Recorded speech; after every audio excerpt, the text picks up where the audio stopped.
Hey, what's happening? Welcome to the Pleasure Points podcast. I'm your host, Jim Rohr. I'm super stoked that you're here. Today's episode. I'm the host, Jenn Panza. She's on the episode. I'm taking over the podcast. My wife, new wife, now wife, forever wife. Stop calling me the new wife on the podcast. Stop it. She joins the show. We talk about our latest trip to Zion. It's not funny, the new wife thing. It's a little funny because it's true. And it's also the forever wife. Don't look at me with those. Feely eyes. That was a quick shift from dagger eyes to feely eyes. Cute. Forever and I can feel it. Aw, yay for Felix. Anyway, yeah, she's here on the episode, so check it out. You can follow her at Jennifer Panza, and the Oilgram is at the Oilgram, me at James E. Rohr, and this is the show. Thanks for listening.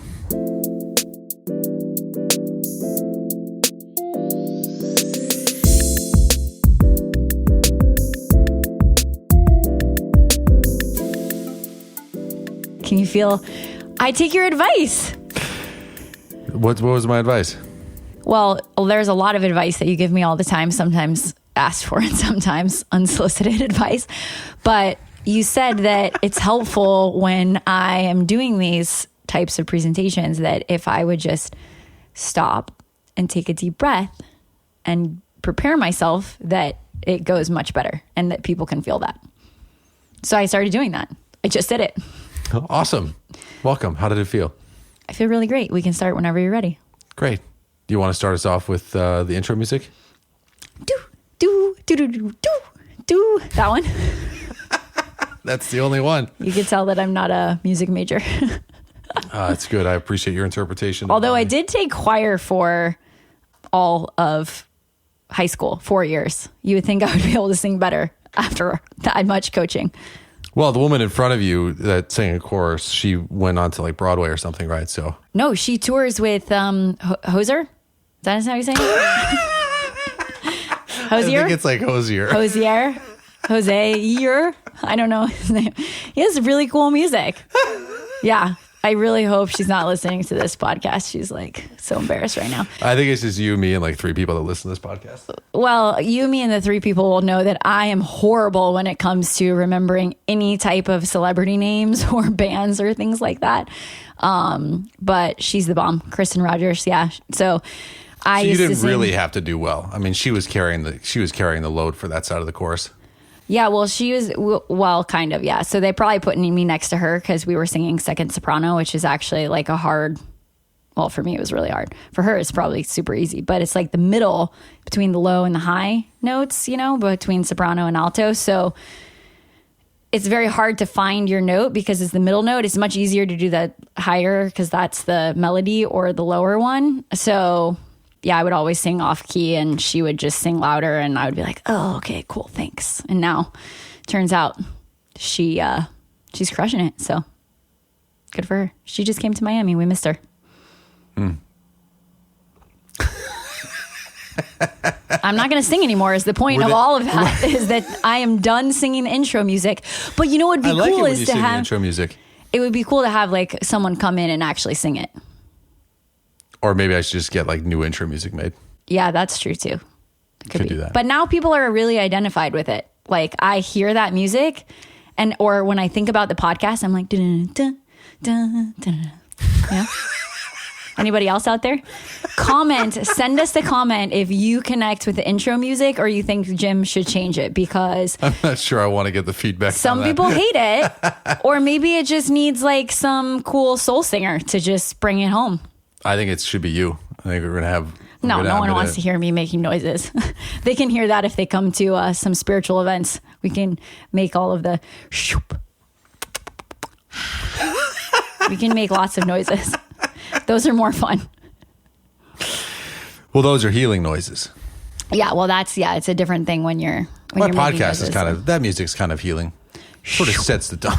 That's what you should do. You should change the podcast to spiritual wind in the beginning, and it could just be like,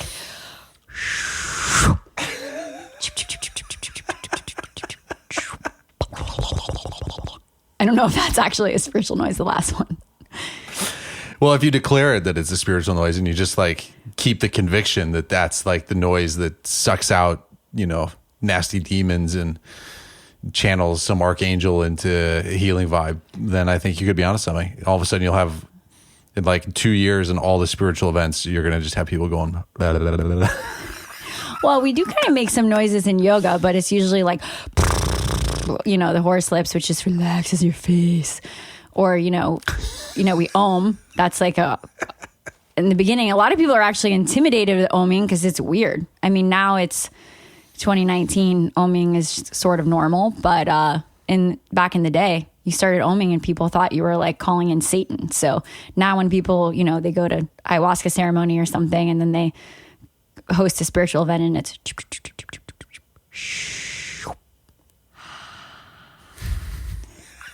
which is cool. I mean, I get it. It's cool to it's cool to move energy with sound. I think that is real. I know that it's real and it works. And it also works really well for a podcast intro. And it could work in all things in life. I'm just going to start doing it instead of talking. I'll just communicate in emojis and spiritual noises.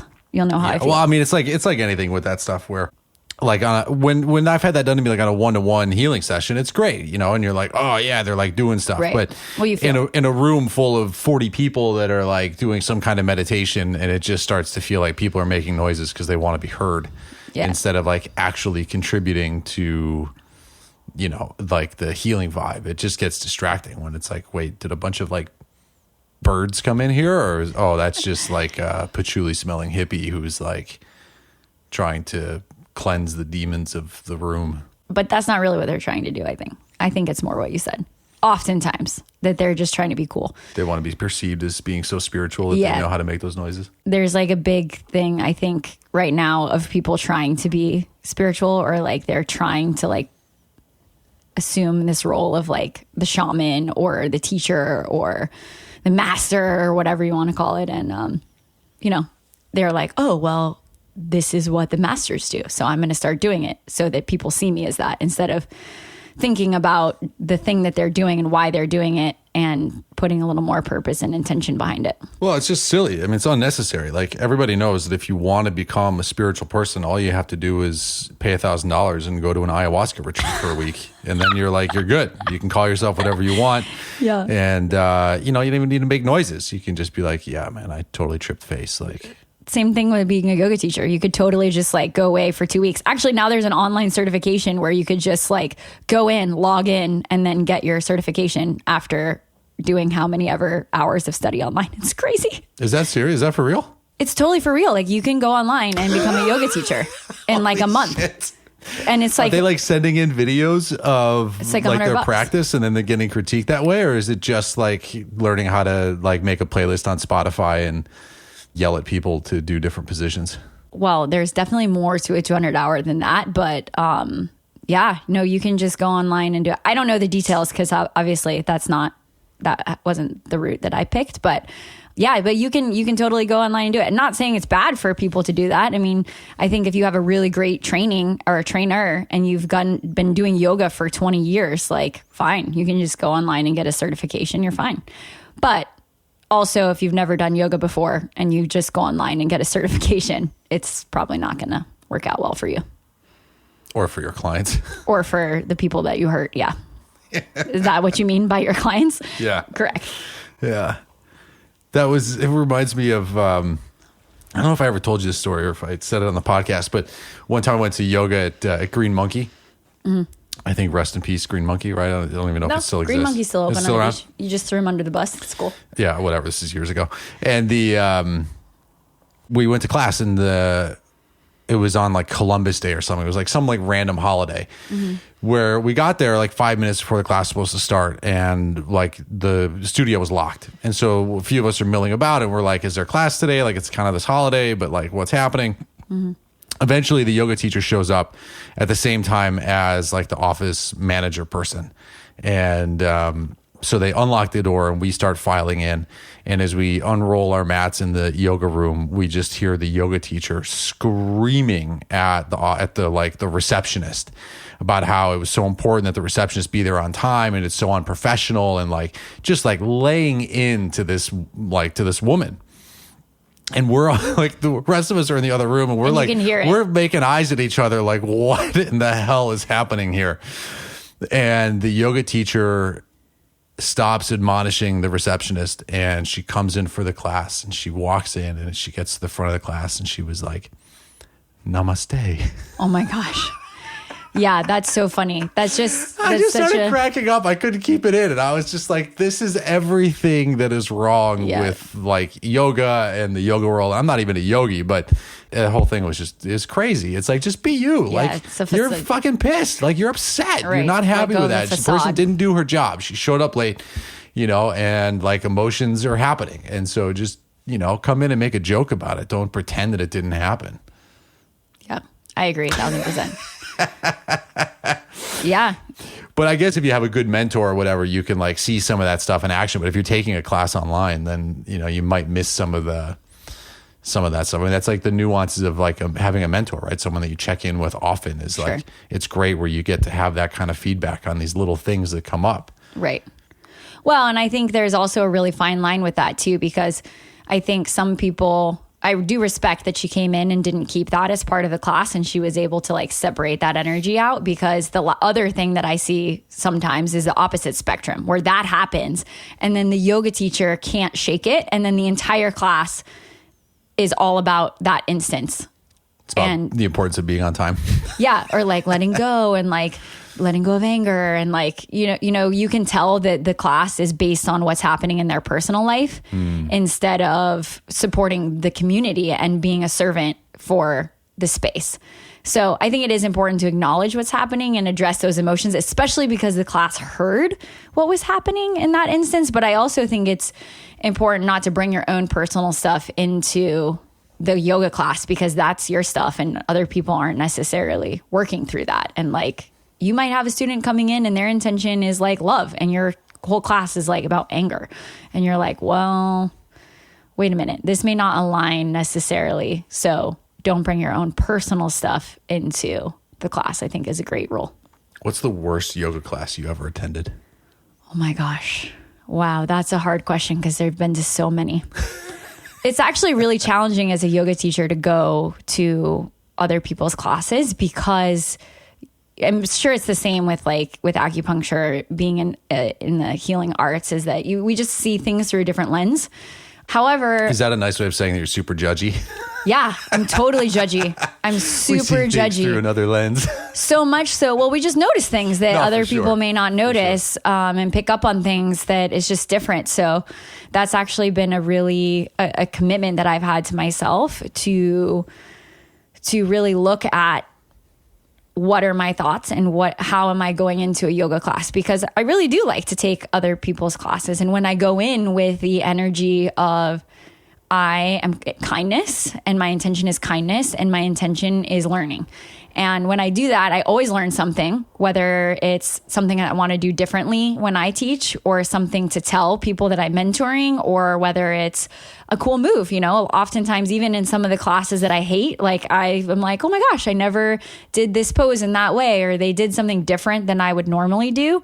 And I always learn something. And so when I find myself judging, because I do very strongly, I can remember to come back to kindness, and then that helps me. So the worst yoga class, oh man, I'm trying to think. So I went to a yoga class, and it was a very large yoga class. Actually, I think you were at that class with me.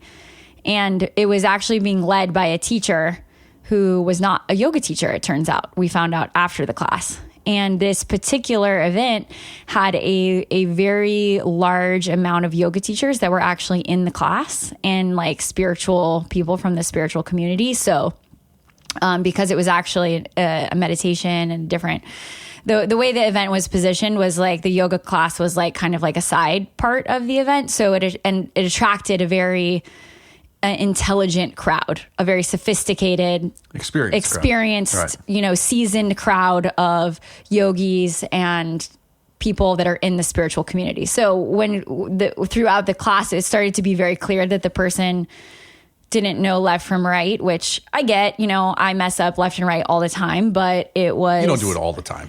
You're very good I maybe at do that. like once or twice, but but I know I constantly mirror. So you can tell an experienced teacher from someone who's not so experienced because they can't mirror the right and left. So when you're facing the class as a yoga teacher, your right is always your left and your left is always your right. So you're opposite. And inevitably you're going to mess that up probably at least once in the class. But this was starting to be, he didn't know how to mirror, and then he wasn't calling out the right and the left, and it was clear that he didn't know the proper way to do certain traditional things like a sun salutation in the right order and some foundational components. But it's hard to say that was the worst, because at the same time, like, I had a really nice time and I was with my friends and it was good, but the actual yoga teaching was the worst. But it's because he wasn't a yoga teacher. So I guess for like a volunteer yogi, he did a great job. My top strength is positivity. I'm like trying to say the bad thing, and I you're can't. Adaptable, and you're like, I adapted to the class. Yeah, totally. I did adapt, and I was like, my intention was kindness and love. So like, I didn't really actually in that class, even though it was the worst, I was happy. Like, I actually felt. There were moments where I was angry, and I was like, why am I not teaching? Why isn't she not teaching? Why isn't all these people that are like, I know are amazing teachers? I'm like, why aren't they teaching this class? But I admired that he was so brave to just like teach a room full of 60 people that are like seasoned, because that's intimidating. Like for me, if I had a group of like, hardcore Ashtangis that I know their practice is 1,000 times better than me, and I was just rolling in, I would be very intimidated to teach, and he just did it, and I'm not sure he knew it. what was happening. Yeah, he may have not known, which helps, in that sense. Sure. Ignorance is bliss. The mirroring thing is funny. I'm reminded of when I used to teach Qigong at Canyon Ranch. Mm-hmm. We would do it at sunrise, and the Canyon Ranch is like a beautiful property right on the ocean, and so we'd go out to the beach. And so the sun would be rising behind me. And so I would face like the boardwalk and the homeless people walking by and like the building. Right. And then I'd have everyone else line up so they could see the sunrise and the ocean and stuff. Yeah. And I would always mirror with that them. view. So I would say like, the left, and I'm doing the right to mirror the people. And this one time this woman was like, how come we have to stare at the sun? I was like, well, that's a great view. If you'd rather stare at what I'm looking at, like I guess you can come stand next to me, Sure.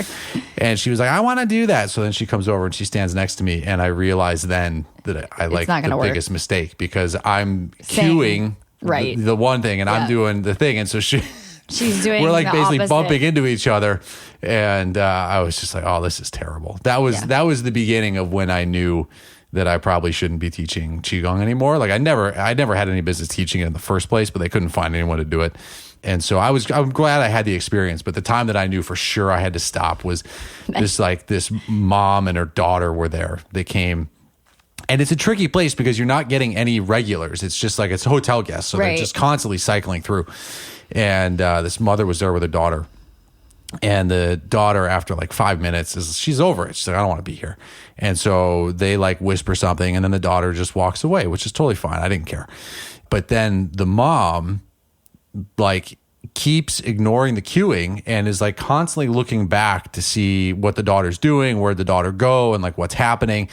And it was like, I just was like so dialed in on that. And I remember I was super close to just being like, you know what? You can either be with your daughter or you can be here, but this in between is not going to work. And I almost just like totally flipped my shit. And that's when I knew. I was like, whoa, maybe I need to stop teaching Qigong. Maybe this class is not working for me. I mean, like, the point that I wanted to make was appropriate. I mean, I think it was valid. But all of that extra energy that was there, I was like, this is too much, But part of what was that class was stressful for me because I was feeling a lot better physically, but it was still so close to when I used to have a lot of symptoms with the Crohn's disease, and the mornings were always the worst.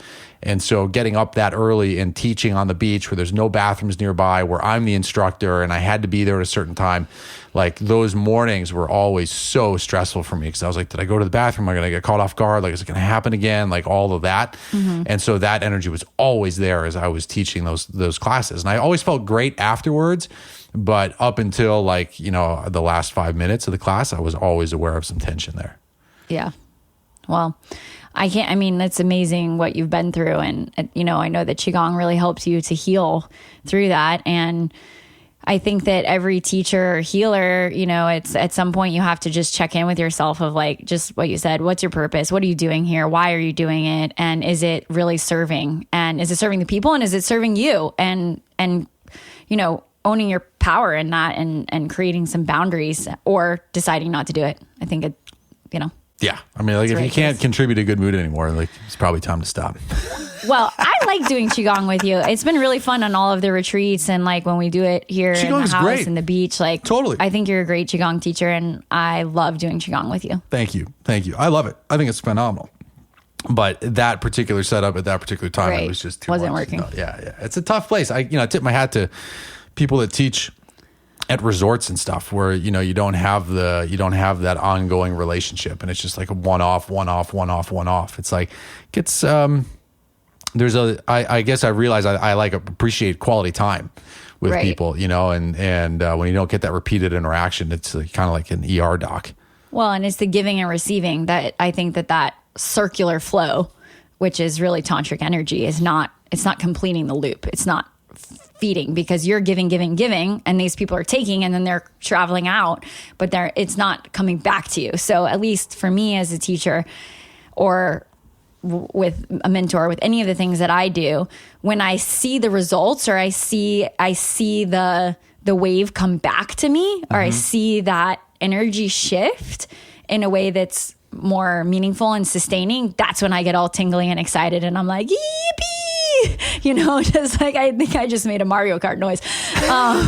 But that's how I feel. Like it's that taking off feeling when you get the flow back to you, when you're able to receive what you gave, and that's hard in those situations. Yeah. All right. So tell the people about Zion. Your experience there. Oh my gosh. Well, so I love Zion. I've been there actually in college was the first time I went backpacking, which was also the first time that I'd ever done any mind altering substances, specifically working with psilocybin. So I had a really impactful experience with the rocks down there and with myself. And it was the first time I ever understood. This is like way before I was deep into spirituality like I am now. Because I'm so spiritual. Just kidding. I'm not. I know nothing. But it was the first time I realized, like, holy shit, I'm not my body in a more clear way. So I always connected with Zion. So I was really excited to go. And I've always wanted to do this backpacking trip in Zion at the Narrows. That has been on my bucket list ever since I got Backpacker magazine when I was like 19 years old. I was like, I have to do this. But because I'm not very good at planning, we didn't plan to get all of our backpacks and all of the permits and stuff beforehand.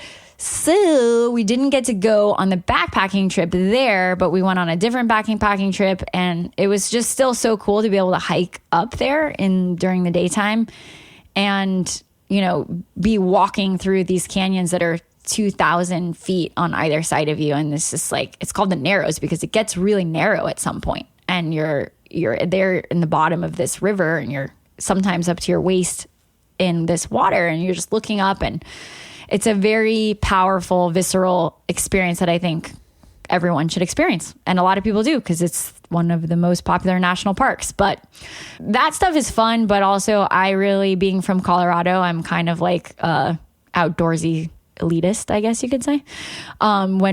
Just in the sense that where I'm from, when you get into nature, you really want to be in nature. So the goal is to always find the most secret spot or the most hidden and where you can be away from people so you can feel and experience nature to the fullest. So I was very adamant on the trip to leave the more touristy areas and go deep into nature. So great idea. It's a fine line between being adamant and complaining. Yeah. Well, for sure. So I was suggesting may have been some repeatedly. I don't think I was complaining, but no, not complaining, but you were strongly advocating.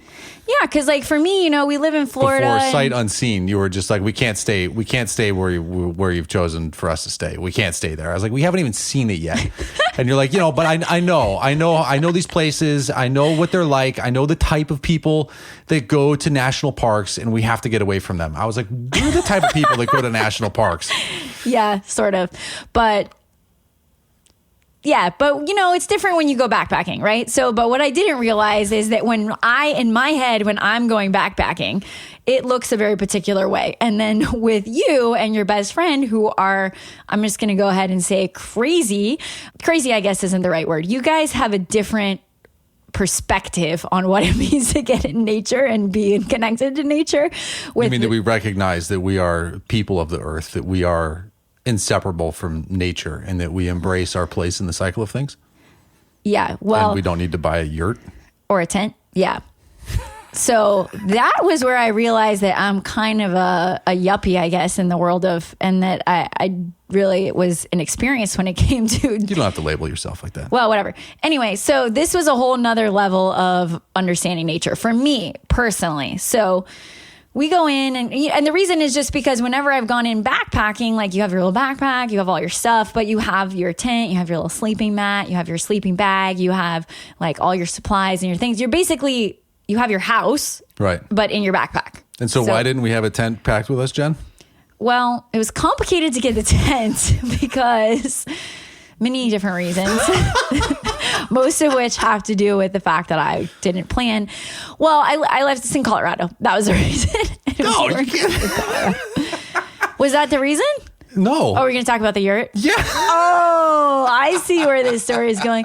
I thought I was going to get away with not talking about how I bought a yurt. Dang it. Oh, now everyone's going to know. Okay, anyone from Colorado who listens to this podcast, don't shame me. Okay, so we didn't get the tent because my tent is in Colorado and we were not flying from Colorado. The proper backpacking tent was somewhere else. So we decided not to go backpacking. We decided to go car camping, and that it would be just cheaper to get a tent when we're there, and maybe we could use it for like car camping things, with Wyatt, or future exciting camping trips that would be in a car. So obviously the best place to buy a tent is Walmart. Everybody knows that. Well, was it going to rain? I mean, look, we factored all the things. It wasn't going to rain. We didn't need it to be too super like amazing. It didn't have to be light. Right. Yeah. So, because we were just doing the car camping thing. So we're at Walmart and I see a yurt, obviously. So I'm like, oh my gosh, we need the yurt. Like, we can't just buy the $30 basic tent. Like, we need to buy this yurt, which was much more expensive and so much cuter, according to the picture on the front, because there was like this woman on the front who probably should be in my doTERRA team, but she just looks so happy and nice and like inviting, perfect homemaker. And she had like a little string of lights going over the yurt, and the yurt's in the yard, and it's like this very picturesque camping scene. And I'm thinking to myself, like, yes, yurt life, like we can totally use this. We can use this for like meditation events, yoga events. We can like hang the sparkly lights. Couple of rugs that you pick up from Morocco. Yeah, I'm seeing myself going to Morocco, getting pillows and rugs and cushions, and like putting it in this yurt, and like putting all these diffusers in, and having like a meditation den where people can like experience essential oils and meditation, and like maybe get stretched by some of our Thai yoga teachers, and having this whole thing. This is the pitch that she's giving me in the aisleway at Walmart. And she's so enthusiastic. What am I supposed to say except you just be like, okay, I'm in, let's do it, the yurt life. Yeah, I'm like, okay, cool, we're doing yurt life. Yeah, I'm so excited. So we buy the yurt. I get a really cool like checkered plaid, basically like an outdoorsy shirt, so I feel in my element. We're in Utah, and we get to the campsite at like 8:30 at night, and we discover a flaw in the plan with the yurt, which is, number one, it's gigantic, like gigantic. And number two, that the ground is incredibly hard, like basically bedrock, cannot get the stakes into the ground. And we cannot put the yurt up. Like, it is so bad, you guys. Like, anyone who grew up with me or is like a hardcore outdoorsy person it's just like shame and embarrassment. It's like literally the word, like full on gaper. Just embarrassing. Like, well, that's what I love about you, because like on the one hand you'll be like, I'm from Colorado, so like I have certain things that I like, and then it's like we can't get the stakes in the ground. Yeah. Oh my gosh, man. It's so embarrassing. It was just like, and like the worst was when other campers started to come out from their things and like set up their chairs to watch us put up the circus tent. I was just like, this is so bad. Yeah. I was going to give up. I was like, oh, we'll just sleep in the car. Adaptability. I was like, it's all good. We're going to sleep in the car. I'm great. I didn't want to stay here anyway. We can go somewhere else. It's totally fine. Maybe there's a Walmart nearby. We can get the other tent. And, you know, Jim is like, no, we're putting up the thing. So there he is. Like, he actually was talking to the ground, I guess. And he was like channeling the chi deep, like pulling some qigong moves, manages to get all of the stakes in. I was like, holy crap. Like, how did you? It's actually true. I was actually one of my prouder moments, I think. Because it wasn't working. We were like hammering away, and it's a cheap fucking Walmart yurt. Like, so the stakes were bending right away. Oh my God. And so and I was like, all right, dude. I was like, you're an acupuncturist. Like, you can do this. Like, just focus. And I was reminded of when I was like learning acupuncture, where it's like, you know, you put the teachers used to say, like, put your awareness at the tip of the needle, and like, you just see where you want it to go. And I used to visualize. It was crazy when I was in school, because I would try to imagine under the skin, like where their point, like where the acupuncture point is. Right. And then I would visualize, like I'd put all of me into the tip of the needle there, and I would like see where the needle would go to hit the point. And I would visualize the point as like this golden like ball of energy, like this tiny little marble. Mm-hmm. And what was crazy was that when I started doing that as an experiment, every time it would be like, do you feel it? Do you feel it? They'd be like, no, no, no. And then as soon as the needle would hit the green little orb that I was visualizing, they would be like, oh, I feel it, you know, or the muscle would jump. It was like this really crazy thing. I haven't thought about that in a while, but I did when we were trying to get the stakes in. And I was like, all right, it's just like that. It's like, just talk to the ground, ask for it to open up, and you're going to just like slowly and methodically like get that stake through. And it was the strangest thing. Like, they all happened like right in the same spot where we were doing it before, and they bent. They just started to go in. Meanwhile, I'm putting water on them, bending stakes left and right, and being like eating peanut butter in the back of the car, being like, I don't know, it's not working. Let's go to a hotel. And that's why I love you. All right, so now let's get to like the cool part. Oh yeah, so this is what a story I was trying to tell before I got the yurt thing. Yeah, it's embarrassing. The yurt's an important detail because it explains why we didn't have a tent. So we had this like giant fucking yurt, and then when Jen's like, okay, we want to go backpacking, you know, it's like we're not backpacking with the yurt, right? So we had two options: either we go on like a really long day hike, or we're going to do an overnight, but we're going to do it without a tent. And I was excited because I always wanted to buy one of those hammocks. Right. And so this was like a great excuse to be like, oh, I'm going to buy one of those backpacking hammocks, you know, out of the parachute cords and stuff. And we'll just sleep on that and it'll be great. And I was cool with that because I was like, cool, hammock, we're off the ground. That makes me feel safe. It's kind of like a floating tent. I've never slept in one. Okay, I'm cool with that. And however, I didn't know that when I was going into the backwoods with these guys, the level of craziness was about to unfold. So a buddy of mine joined us, and he's an artist, and he's just a great dude, and he's been a mentor and a friend I've known him for what now, like 30 years, something like that. It's crazy, 25 years. And he's been like a really pivotal part in a lot of my spiritual development and like the experiences that I've had with vision quests and sun dances and stuff like that. And he's the guy that I had the shared dream with, which I think I've shared it here on the podcast, but just real quickly, this one night I had a dream where I was driving a flying car, and it was outside of Chicago. I was flying the car south over the highway and running north. Well, I knew that there was somebody in the passenger seat next to me, and I knew that I knew them, but I couldn't, like in the dream, I couldn't turn my head to look at them, so I didn't know who it was. And we're flying south over the highway, and then running north is a herd of buffalo for like as far as we could see. Wow. And it was an awesome, super vivid dream. And a couple of days later, I was talking to my buddy, and I was like, oh man, I had this crazy dream the other night. I was like, I was in this flying car, and I was like flying south over the highway, and he interrupts me, and he's like, yeah, man. And there were all those buffalo that were running north. And I was like, what? How do you know that? And he was like, I was in the passenger seat, dude. He goes, I was in the car with you. We were flying in that car together. Oh my gosh. I was like, whoa, this is crazy. It's crazy. So this dude's like super dialed in. He's got all sorts of stories that I've heard for years, like some that have involved me and that I've participated in, other ones, but it's gotten to the point where like I don't doubt his stories. I don't doubt his sensibilities. Like if he says he's feeling or sensing something, it's like, okay, don't have to explain it any more than that. Like I don't need any other preambles or justifications. Like that's good. Like you tell me not to do something because you have a feeling, like I'm not going to do it. All good. So we get to this campsite. We backpack in and we cross this little stream and we've got our own little campsite across the river. Oh my gosh. And it's so amazing because it's the desert. It's so hot. It's like 80 something degrees. We've just hiked like 6 miles.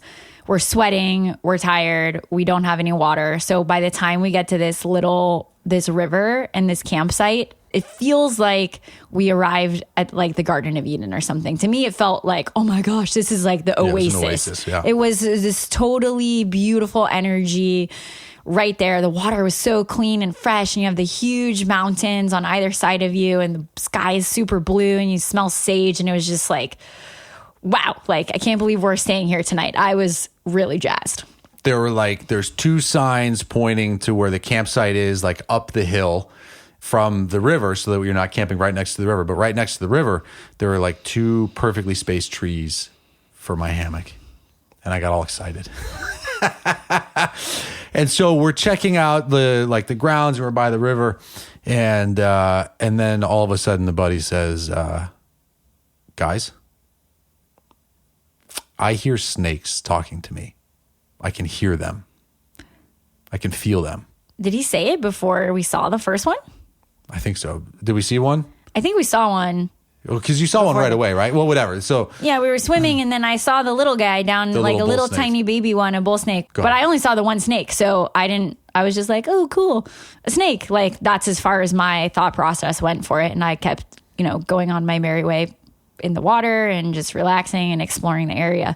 I didn't really get too much into it until Jeff started talking about this. And even then, I don't really know him that well. So this was like actually our first time really spending intensive time together. Of course, I know him through the stories that Jim has told. So I wasn't having necessarily the same experience and understanding that you were having of what he was saying when he started to hear the snakes.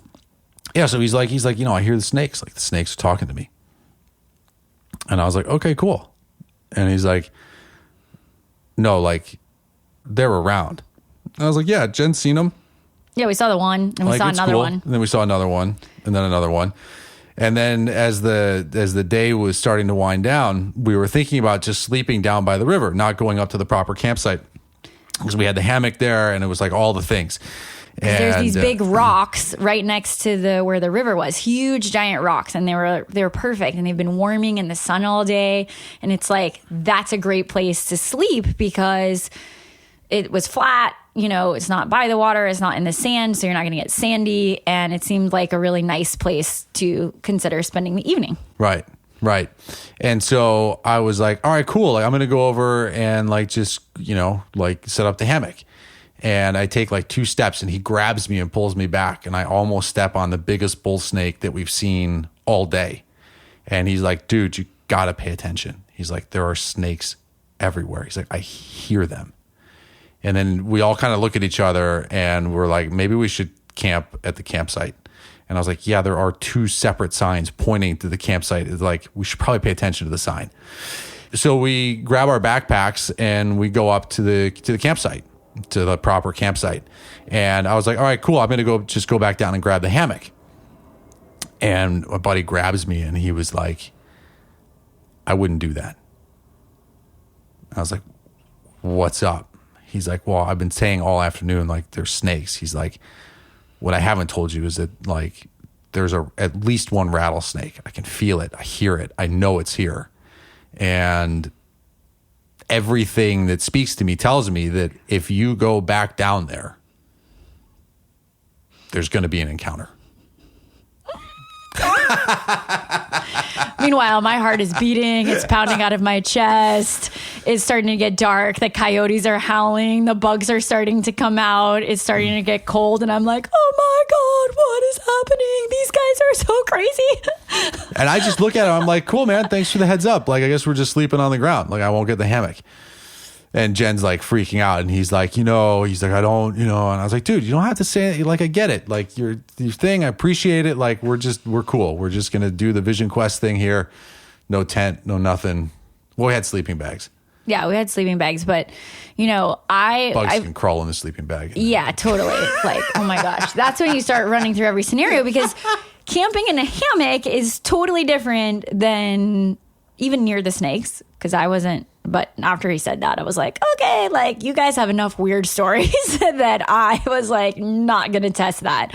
And I love snakes, and I definitely have had encounters with rattlesnakes, but not in the direct communicative, shamanic, and we were out there really, especially I think when you and Jeff get together, it has a higher purpose of connection. It is a way to get out of our current regular day-to-day lives, and it is a journey. It's a ceremony. It's a time to connect with nature and receive lessons from teachers. And I was like, oh hell no. I was like, I then very clearly got my intentions clear, and I started communicating with the energies around us and within us, and thanking for a safe passage, and thank you for supporting us in our journey, and that maybe those lessons aren't necessary right now. And I was like, no one is getting bit by a rattlesnake on this trip when I'm here. And I was like, very mama energy,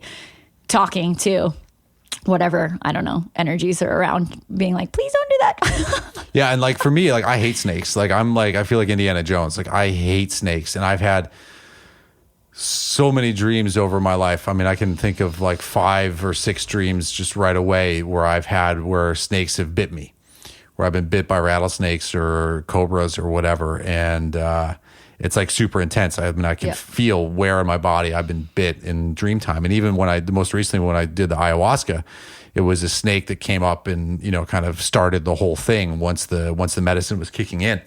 And I know it's not unusual, right? I mean, snakes are like motifs in all of the things, they're crazy. And yet, it still sort of feels as though there's like there's some lesson there for me too. Even as defensive as I was when you were just like, you guys are crazy. I was like, it's not me. I'm not the one hearing snakes talk to me. Oh my and God. Whatever. I was like, why are you grouping me with Jeff? Oh, I'm grouping you with Jeff because that was so I go camping all the time. I go to these things and it's like, that stuff doesn't happen. So you go camping in a yurt. Yeah, I guess it's because we camp in tents and we're just regular people who are not trying to learn lifelong spiritual evolving to whatever dimension crazy shit you guys do. I don't know. So, and also I realized like how it helped me to put a lot of things into perspective in my life, because I realized that we put like little tents around ourselves all the time to create these little illusions of comfort. Ooh, and all of a sudden you're like, Deep Moments by Jenn. But all of a sudden you're like out there on the ground and you're like, oh, there's bugs and snakes and coyotes and, who knows what kind of animals. And I'm like, wow, I really am, I'm nothing. And my life, all the problems, quote unquote, that we create for ourselves in our first world lives, it's so irrelevant, just like that, when you're out under the stars and you're just eating what's around you, or you're exposed to the elements. And I really enjoyed that perspective of understanding, and it gave me some clarity of what it would look like to do a vision quest or to do some of these more intensive experiences than I've never done before. It actually prompted me to want to do the fast that I just did, because I know that you guys have done, when you go out and you do these vision quests, you're not eating and you're not oftentimes drinking any water, for multiple days. So I realized then, I was like, I'm a pussy, like, no offense to women, but like, I don't think can't say that. Yeah, I really can't. That's not really the greatest thing to say, but I was like, you know what? I am weak. That's not fair to say that, because obviously women empowerment, go women. Ugh. So, But I realized that like in the sense of like survival things, like I'm weak or when it comes to enduring bodily things and being connected to nature, I'm weak because we live in shelter. We constantly have shelter. It's a very comfortable environment. And I realized that I enjoy that comfort and that perhaps that's inhibiting me from growing a little bit. So I saw it as like a challenge. And I also thought you guys were crazy. I didn't sleep at all the whole night. I was like looking up the stars every 5 seconds, waking up, making sure that we were not being attacked by anything. And there was I was like imagining myself just waking up and there'd be like a snake in the sleeping bag with us, like biting you or something. And I was really like holding that space for... I like in your fantasy how you escape being bit by the snake, that it's going to be biting me. Oh, no. I knew for sure I was not getting bit by a snake. Like, you guys, like, I'm cool with the snakes. Like, I had snakes when I was growing up. I have snakes. I've had multiple encounters with rattlesnakes, and I don't, like, they're cool. They are not my spirit animal. They have appeared to me in dreams, snakes, many times, and I have been bitten by them. And, like, but I feel like the snake, when it comes to me, it's like a very, especially in dreams, it's like a very loving energy, and it's very... I don't have the same reaction that you do, which makes me think that I'm like, oh, this could get weird. Like, plus then you, Mr. Futurist, like you asked me in the morning, you're like, you know, did you like envision what would happen and like what we would do? And I'm like, well, the furthest I got was like, if there was a snake around like the sleeping bag, how I would like grab it by the head and like throw it away and like, please go away kind of energy. Meanwhile, you were like, oh yeah, tell them what you envisioned was going to happen. Oh, I played out the whole scenario. When I went to sleep that night, I was like, there's like I'm going to put it like maybe 50-50 that I make it through the night without getting bit. Just sort of felt like it, not inevitable, but like... By a rattlesnake. Yeah, by a rattlesnake. Yeah. Not by any other snake. No, rattlesnake. Yeah, no, it was very much... And so in my head, I was playing out the scenario. I was like, what is this going to look like? I was like, okay, what do I have to do a tourniquet? Like, is it going to bite me on the leg here? And I'm going to run it out. Like, can we suck out the poison? Does that even work? And I was like, it's 6 miles uphill. I was like, am feeling good. Like, who's going to run to get help? There's no cell reception. So I started playing out some of those things, but it wasn't supercharged. I mean, it wasn't like I wasn't in a panic state. It was just very matter of fact. It was like, okay, if this were to happen, like, what's this going to look like? Yeah. And I was like, well, if it happens, like, whatever. So then when we get up in the morning, we survive the night. And I was like, well, I'm going to make some tea, And so I was like, I'm going to go back down to the water. And someone had to be first. And I was like, well, fuck it. I'll just go. And I was like on high alert walking down the little trail. And when I got down to where we were going to spend the night, there was the biggest bull snake that we'd seen like all day. It was probably like 3.5 feet long. Like, it was huge. And it was just right there. And I was just like, my heart started racing. And I was my God. Oh my God. It's like, what the hell? I was like, the sun's up. We made it through the night. We're safe. I was like, where do I need to leave offerings? Like, right. Well, only the penitent shall pass. Like, I'm humbling. Well, I think those snakes were coming out from the rocks as it was getting darker and cooler because they like to lay on the rocks because they've been warm from the sun all day. Sure. And that they wanted to come out and they lay on those rocks until it gets warm. And then once it gets warm, they go back in to their caves during the later day. So yeah. Glad you didn't get bit by a rattlesnake because in my head I was like, oh my God, how am I'm gonna have to carry him out and like we're gonna have to like hobble him along and like I just started my period. Like, this is not cool. Like, I am not in the place where I want to do that. And so I was like, that is not happening. Yeah. So we hung out, right? We didn't get bit by snakes. We hung out and then we both had like 2 epic poops.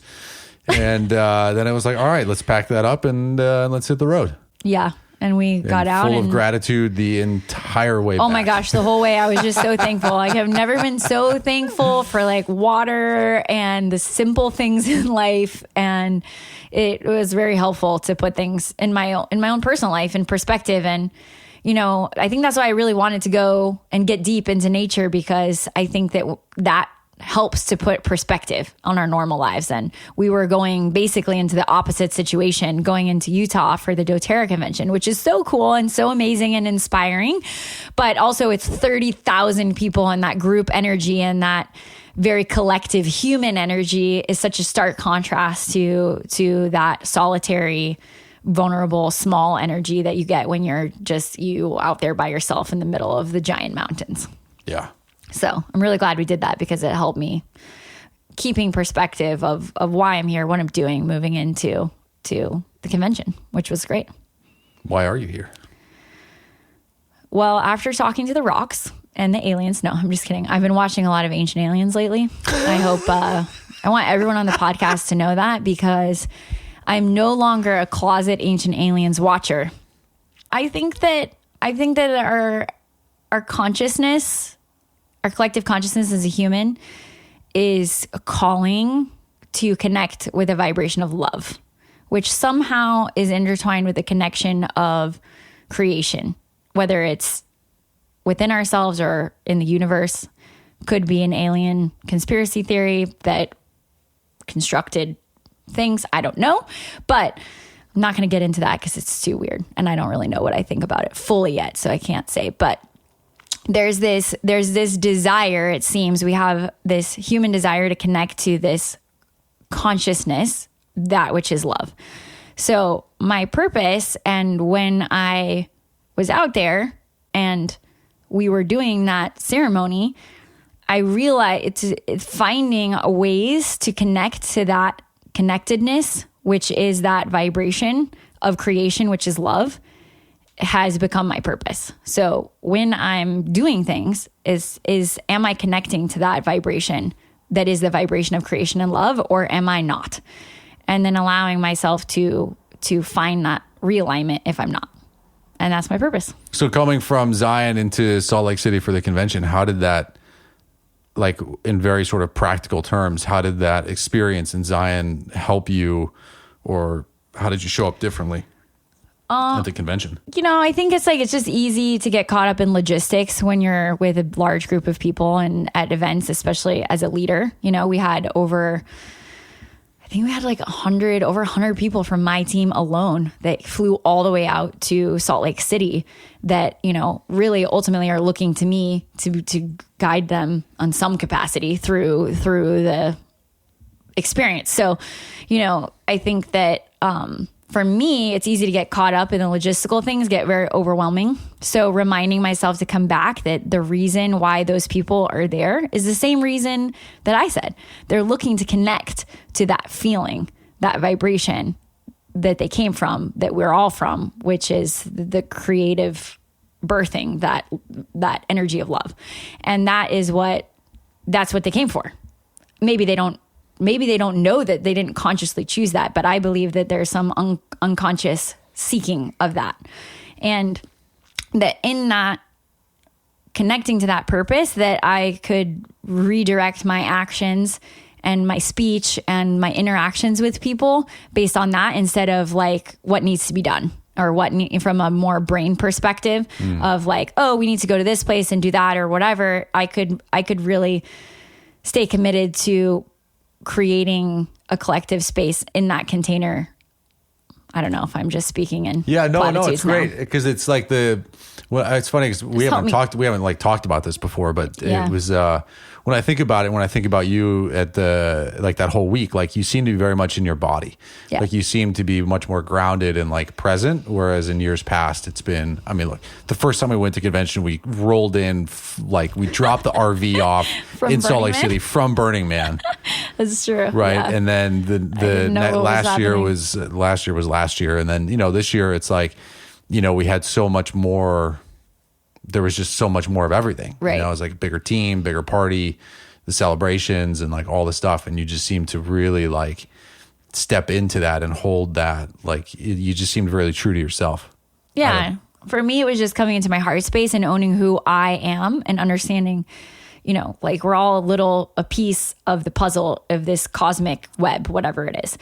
And me owning me and not getting swept up in the tide of everybody else's energy is incredibly important, especially when we're leading people and you're holding the space for people. I know that saying is sort of ambiguous, but it's a container. We're throwing the party. We're inviting people to come to things, and you have to be in your body and welcome people.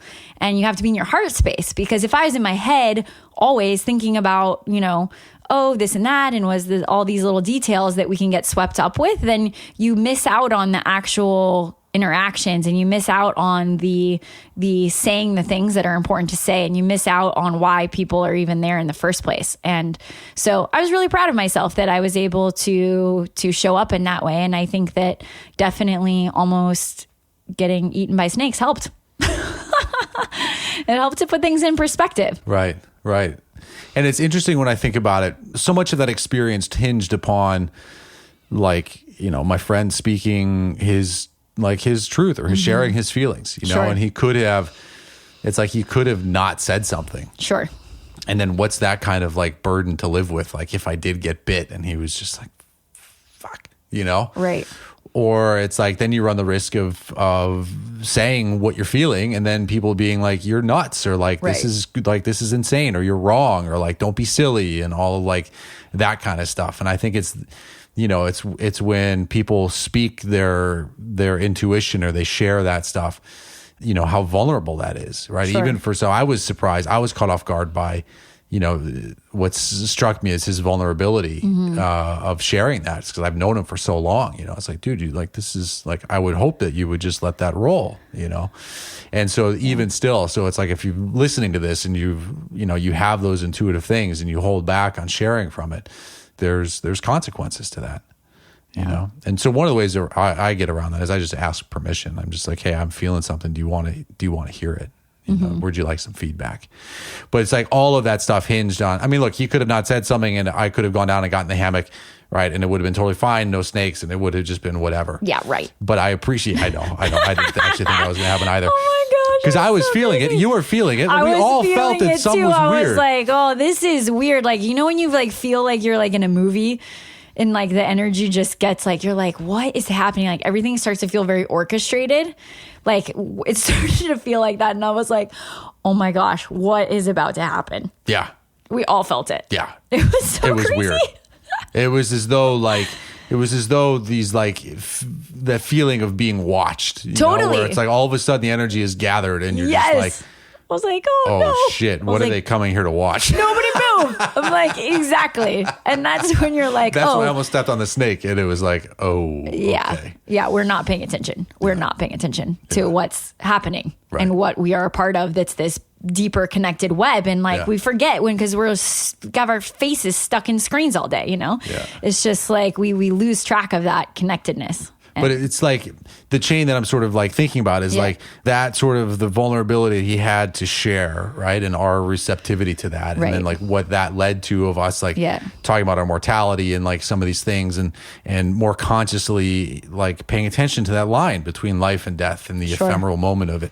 And then how that helped us to roll into convention in a really amazing place. Sure. Of gratitude, of humility, of, with a yurt packed up in the back of the car, and just to feel just to have that kind of awareness, and then to bring that to the community was great.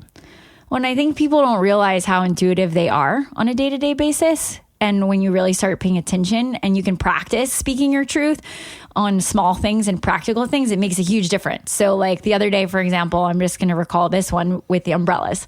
So we're sitting in our house and we're deciding we needed to go to Costco because we're out of some of our favorite organic things that we buy in bulk at Costco. And we like to support #married life. #married life, yeah, for real. But it's also really, it's great too. We love to actually go to these bigger stores that are large purchasers and support the organic brands, because then they'll keep supplying them for people. And we know that our dollar has value when we purchase things from certain places. So we're going to Costco, and before we leave, I'm oh my gosh, we need to bring the umbrellas. And it's sunny and beautiful, and I'm notorious for forgetting umbrellas. So this is not something that I normally do, is to remember an umbrella. But I had a very strong instinct. I had a very strong intuition that we needed to bring umbrellas, and I needed to bring 2. And I was okay, well, there you go. So I grab the umbrellas and we leave. Within 5 minutes, it's full on monsoon, crazy Miami hurricane style, just torrential downpour as we're driving. Like we probably shouldn't even have been driving on the road. It was bad. We should have probably looked at the weather before we left, but I felt the weather. And that's what's so cool is that, you know, in that moment, had I said, oh, like whatever, like you were already out the door and I didn't want to, you know, delay our trip to Costco and I wouldn't have gotten the umbrellas, you know, we would have been totally soaked because we wouldn't have been able to get into Costco and get out of Costco. It was like something stupid, you know, like it's a insignificant thing. But had I not followed my intuition and spoken my truth and then taken the time to go back to listen to it and take the action for it, you know, our day could have been very different. So I think for people that are exploring and playing with this intuitive voice within them, the small things like that, when you hear that ping or when you feel like calling someone or you have a dream about someone, it's not that you're crazy. It's actually you developing that psychic, intuitive part of yourself that is there and that is real. And how powerful to be able to experience that and share that, even if it's kind of weird and if it may be different than you're used to doing, but giving that voice is really powerful and can be incredibly transformational for you and the people around you that love you. Well said. Yeah, I agree. You're building the muscle. Right? And it's like, and that happens like a little bit over time. And part of what's been so great about my relationship with Jeff is that, you know, it's always felt like a non-judgment zone. So it's a free place to just sort of share some of these things. And then to even get confirmations where I didn't expect it, like with the dream, you know, with the buffalo and stuff. It's amazing. Yeah. So all you intuitive people out there, don't be afraid to speak your truth. The world needs you to speak. Yeah, little by little. And the ripple effect there is huge. You know, you can help people to stay alive or to come back into the heart. And, you know, and that's like the pathway to healing, which is tremendous. So, well, Jen, thanks as always for being here, for putting up with me, for marrying me, and for an epic adventure that we had there in Utah. Oh my gosh, this is so much fun. And I can't wait to maybe do my first Vision Quest one day. And I think I might be getting ready. Unless we have a baby, which is like its whole other Vision Quest. That's the Sundance. That's right a whole other. That's a whole other podcast topic. We'll save that for later. And no, we're not trying. I'm just, you know, all my friends are having babies, and I'm like, oh, should I do it too? Hop on the bandwagon. Right. I don't know. That's a big bandwagon. All right, guys. Thank you so much for listening. You can check Jen out on Instagram at Jennifer Panza. You can follow her with the essential oil stuff at the Oilgram. You can follow me at James E. Rohr. And of course, you can check out the relationship stuff at invitingandlove.com. Thanks so much for being here. We'll catch you next time.